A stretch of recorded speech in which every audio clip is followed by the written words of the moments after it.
Welcome to Unit 2, Lesson 5, where we're adding whole numbers with decimals.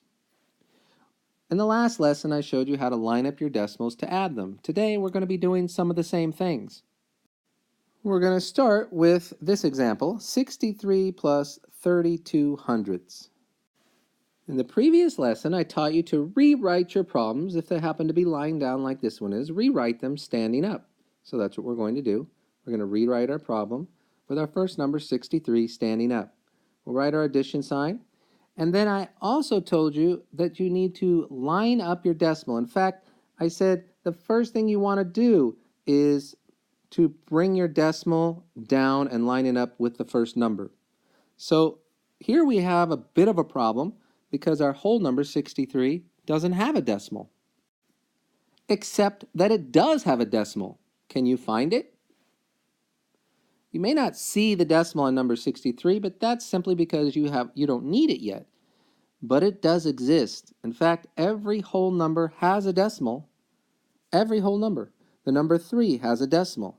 The number 6 has a decimal. The number 8 has a decimal. The number 22 has a decimal. The number 106 has a decimal. They all have decimals. Can you see them? You can't see them. But what if I gave you the option to put the decimal in? Here's your task. Put a decimal in these numbers, but put it in a position where it will not change the value of the number.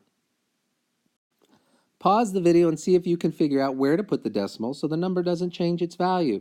Come back to the video when you've given up or figured it out.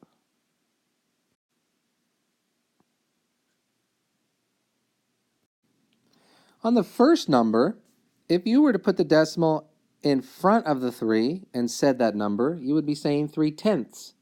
The 3/10 as a fraction looks like this and means you only have 3 out of 10. But we know that the actual number was the whole number 3. So the decimal isn't going to work there. But if you put the decimal behind the 3, you still have the number 3. So the decimals exist on all of these numbers in the same location. They all exist at the end of the number. 6 is the same as 6 decimal 0. In fact, I could add as many zeros to the end of 6, and it wouldn't make a difference because it's at the end of a decimal. It will not change the value. It's still only 6. 8 becomes 8 decimal 0, or 8 decimal 00, or 8 decimal 000. It will not change the value. It's still 8. So the decimal does exist. So you can add decimals to the end of whole numbers as you needed them. So remember that because you're going to need them for this problem over here. And so we have 63, and we need to bring our 32 hundredths down. We need to bring the decimal down first. And we now know where the decimal is on 63. It's right here. So we're going to first bring our decimal down, and then we're going to fill in our blanks. We have digits over here to the right of the decimal, so we're going to put those in. And to the left of the decimal, we have a 0, and we have a blank spot over here, which we're going to fill in with a 0. We have 2 blank spots on top, which we will fill in with zeros. It's really important to fill those in with zeros because if you're subtracting, you're likely to forget that anything goes there at all. If we were subtracting this problem, we would have to do 0 minus 2, and you would have to borrow.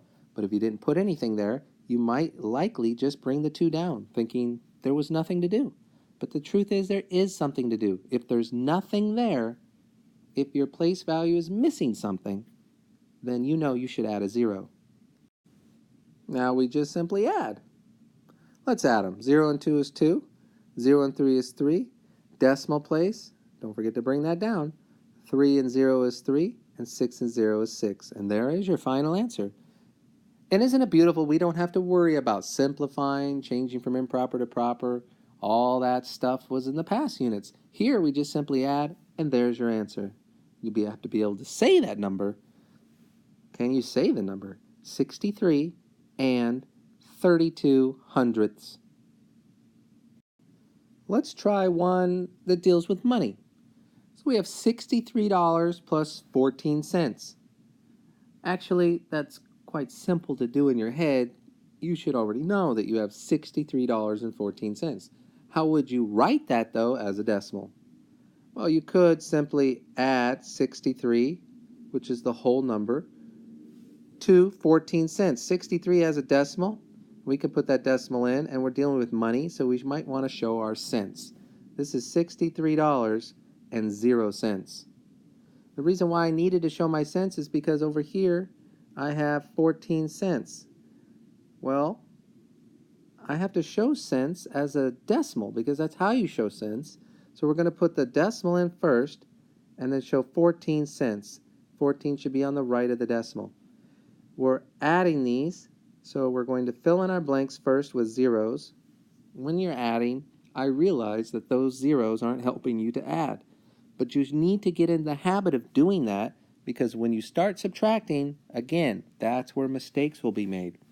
So get into the habit of filling in the blanks with zeros. Now we're just adding. 4 plus 0 is 4, 1 plus 1 is 1, decimal, 3, and 6, and put your dollar sign in, and $63.14 becomes $63.14. I know you're probably wishing this video would go on forever, but the truth of the matter is, I've shown you all you need to know to be able to complete pages 47 and 48 in your workbook. So go ahead and stop the video and complete those 2 pages.